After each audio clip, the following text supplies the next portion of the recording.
Hey, it's Nicole, the Crony Mom. And I'm sorry, I look a hot mess. But I wanted to talk today about being sick during the holidays. I have been healthy and sick off and on for the different holidays, is specifically Christmas. And then the hardest part is my son's birthday is December 26th, so the day after Christmas. So do we not only have Christmas, then we have his birthday, then we have New Year's, excuse me. And then my husband's birthday is January 7th. So it is just like a whirlwind. And if we go even further back, my birthday is December 14th.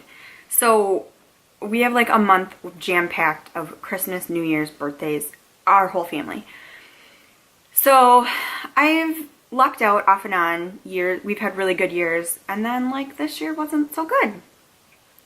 So on the Wednesday before Christmas, so Christmas was on Sunday, right? I'm sorry, the days are just gone.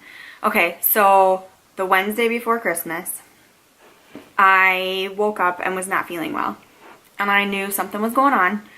And I kind of thought, I've been struggling with obstruction, so I really thought it was just an obstruction. But I still had output coming out in my ostomy. And sorry, if this is your first time seeing this, I'm Nicole. I have Crohn's disease and I have an ileostomy. I have no colon because of Crohn's.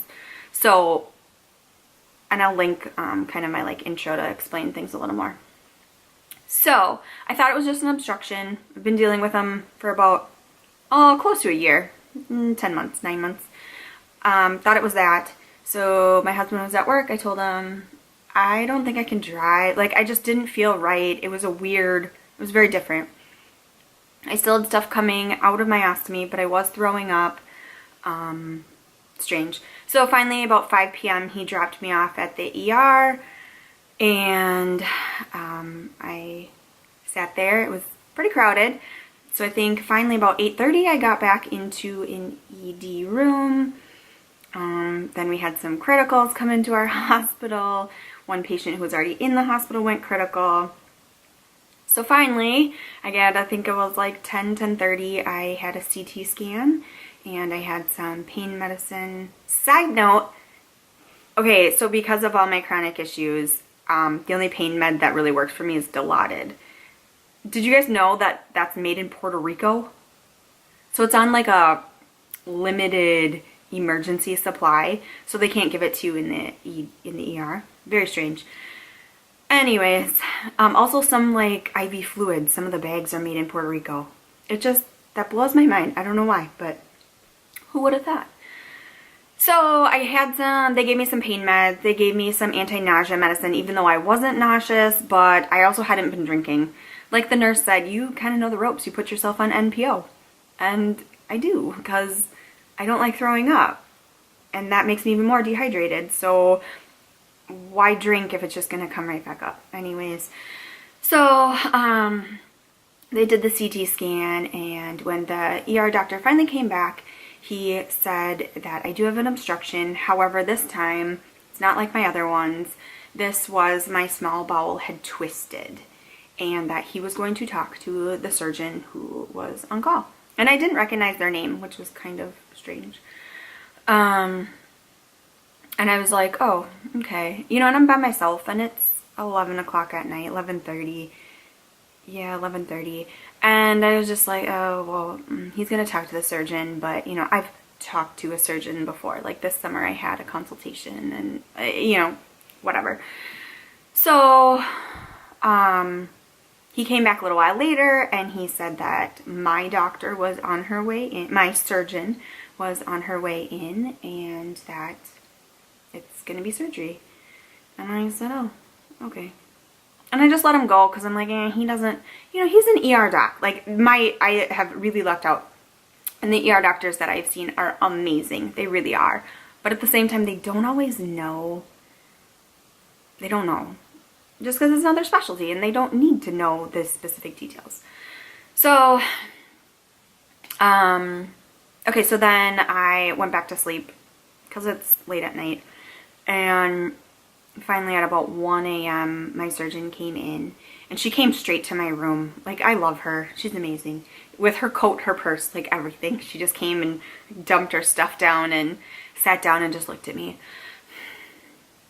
And I said, so there's really nothing, like you can't manually or manipulate, you know, I'm thinking, because the twist was really close to my stoma. Because I could feel like where things would kind of knot up. And so I said, are you sure? Like there's nothing, you couldn't like go, as much as I hate things going inside my stoma. I don't know why, but I just do.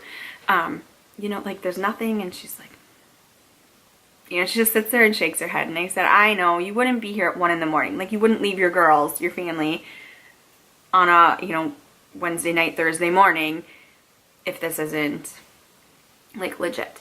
So she explained a little more. She explained to me the kind of varying degrees that could happen because this is internal and CT scans are helpful, but they're not perfect. We didn't know what we were dealing with, and she didn't know until she literally cuts me open how bad it is.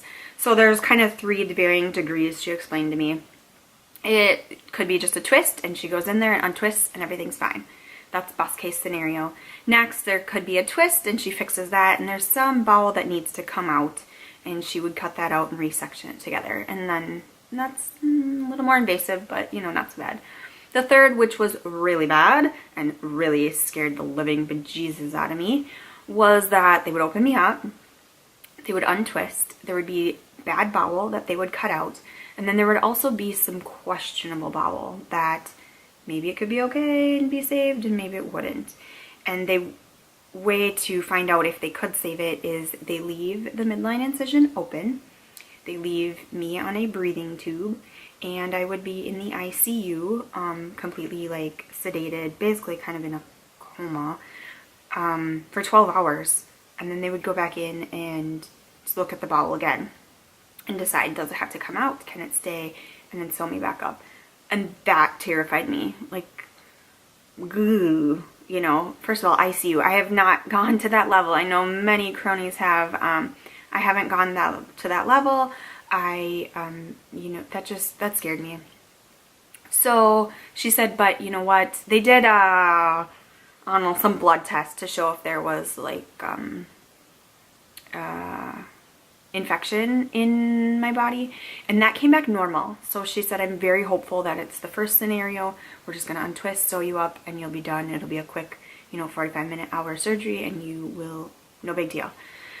And she said, I'm very hopeful for that. And I said, okay. So she said, all right, the next time when I see you, it'll be like official, and we'll sign the papers, and, you know, then we'll get going. And I said, okay. So our hospital is being worked on. They're kind of renovating and adding on and changing things around. So it was kind of creepy. The part, and because it's 1 a.m, essentially 1:30, the room that I was like waiting in to go into surgery, there was no electricity, or like limited. So the computer was working, but like the lights wouldn't turn on. So I'm in this creepy, and it almost felt like a closet. Anyways, because it's such a weird, and I don't know if this is because it was like emergency surgery and it's late at night, so they don't have the like pre-op rooms going. I don't know, but it was the weirdest. It felt very strange to me. However, looking back, I was eerily calm, which, like, I didn't have any family there. Now thinking back, I get emotional, but at the time, I don't know if I've just been through enough that I'm like, let's do this, you know, or why, but I was okay. Like, I just laid there, and you know, nurses would come in and smile and say, how you doing, hun? And I'm like, I'm fine. I'm like, are you ready yet? You know, and one of the like surgical techs came in and put something in my IV, and I said, well, what was that? You know, I kind of like to know what I'm getting. And she goes, oh, it's just something to take the anxiety away. And as she walked away, I went, I don't really have any anxiety. Like, at the moment, maybe I would. Maybe it's preventatory. Maybe it's just, I mean, I didn't really, like, push really hard. I maybe should have, but I really trust my surgeon and my hospital, so it was okay. But yeah, her walking away, I'm like, I don't really feel anxious. Like, I don't. I'm okay. I kind of know and trust my surgeon that if I have to have this, if she's saying I have to have it, then I have to have it, and it's just the way it is. So going back, I'll say that I didn't have anybody with me. That's kind of, I was telling a friend of ours who wanted to come visit me in the hospital that I kind of turn into a hospital hermit. And I only let, not that I only let, but, oh, sorry, I don't know why this is just coming out.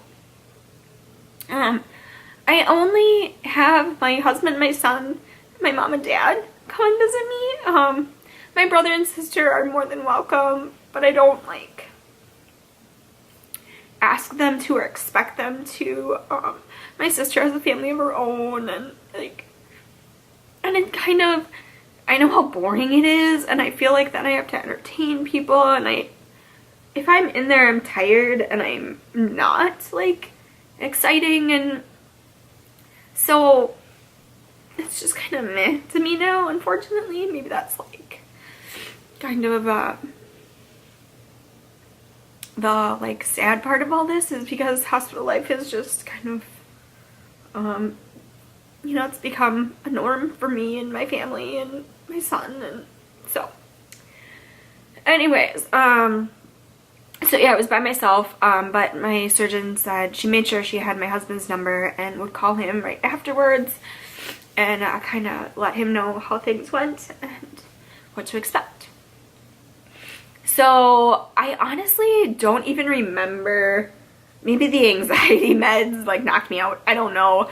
That's kind of one of the last things I remember.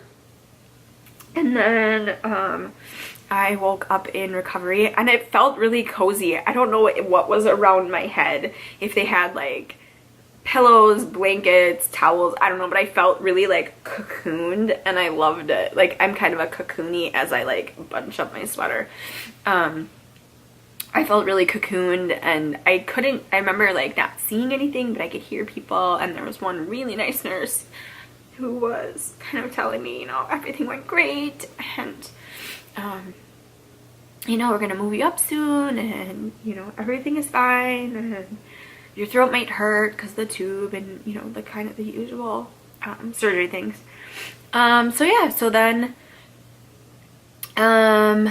I don't remember, like, being wheeled up to my room, but I remember when they got in the room, they asked me to move from the gurney to the bed.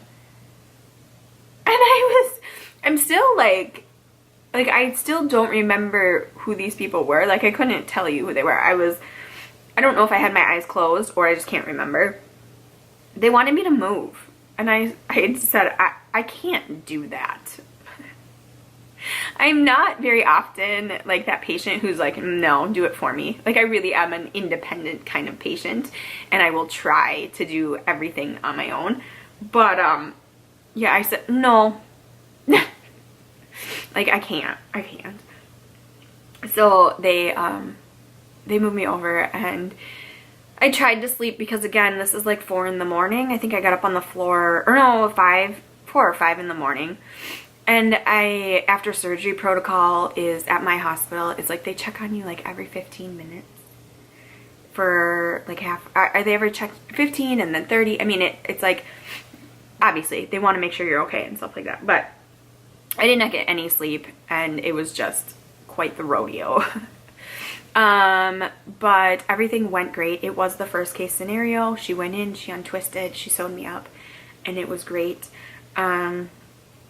I felt like this recovery, so I did have to have a midline. She went through my original incision from when they removed my colon, and then just extended that a little bit longer.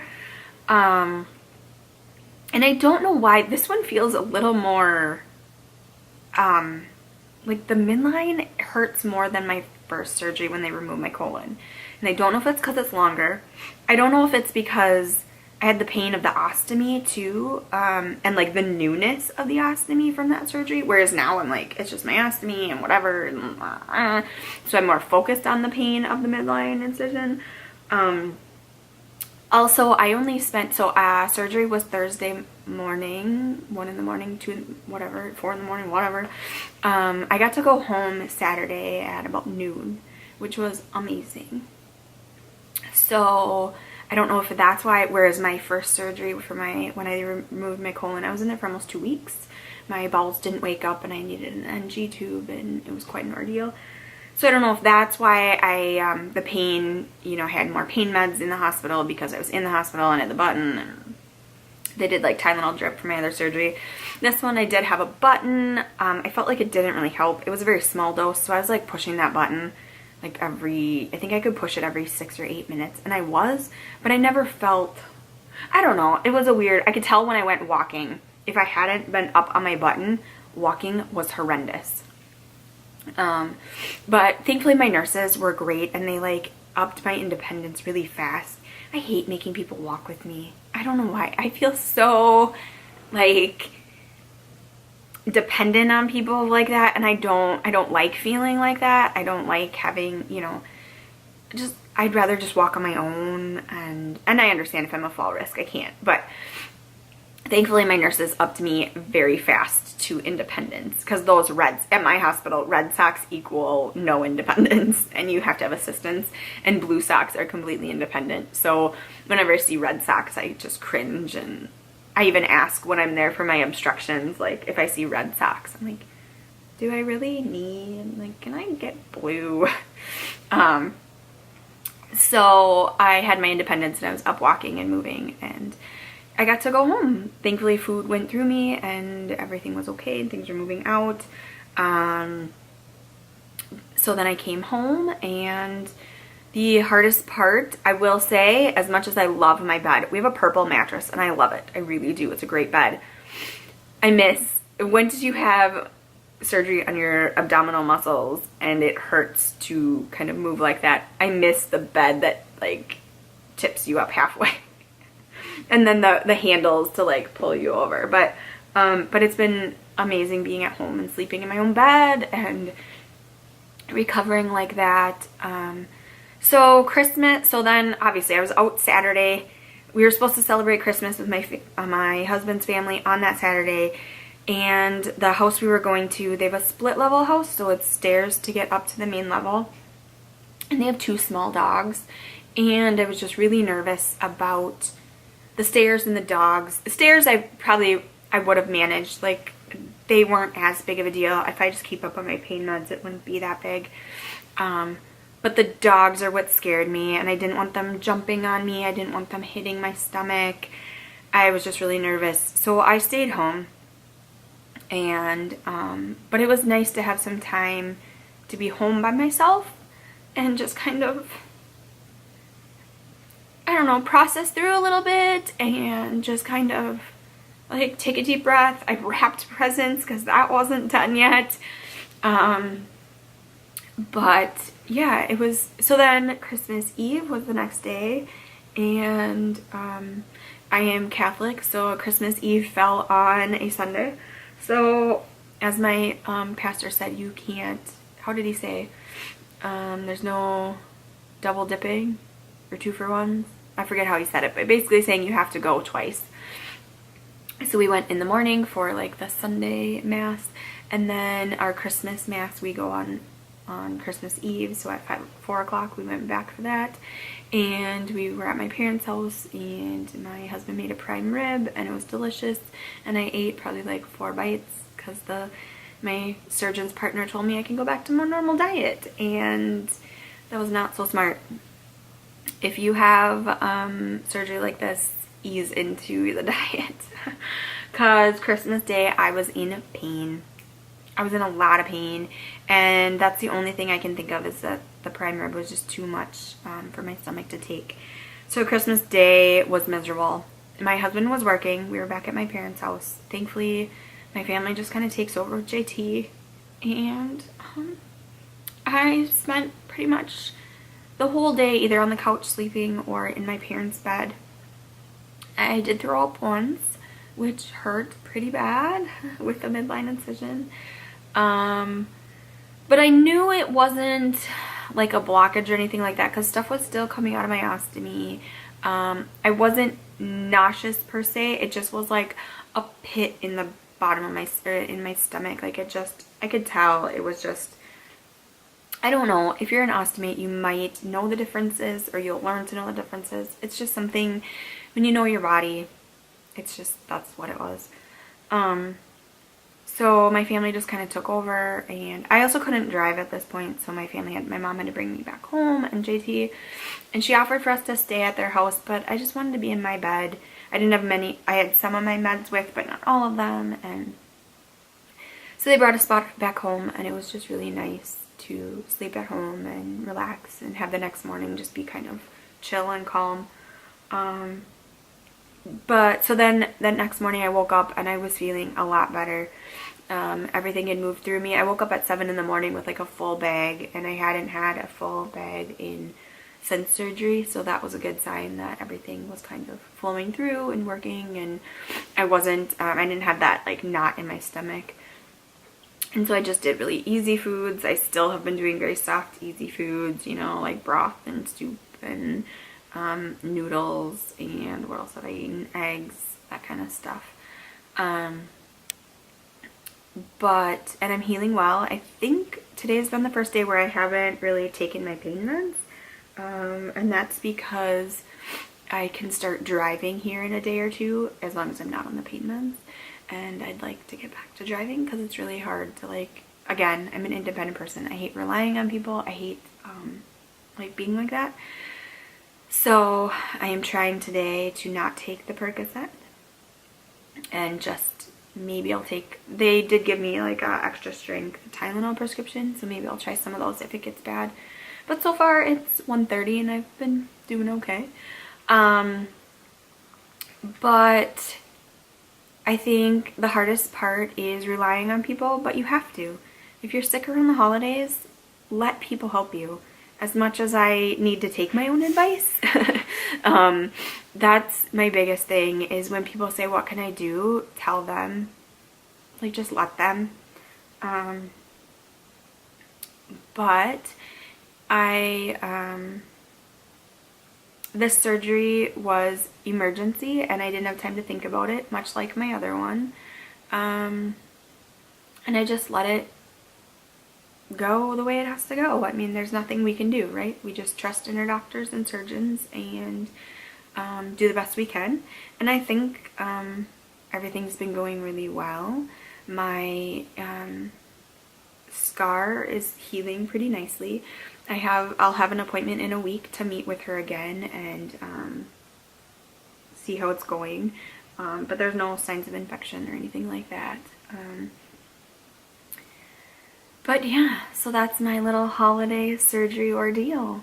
So if you have any surgery stories or holiday stories or anything, please leave them down below. Let me know, and I'll see you next time. Thanks. Bye.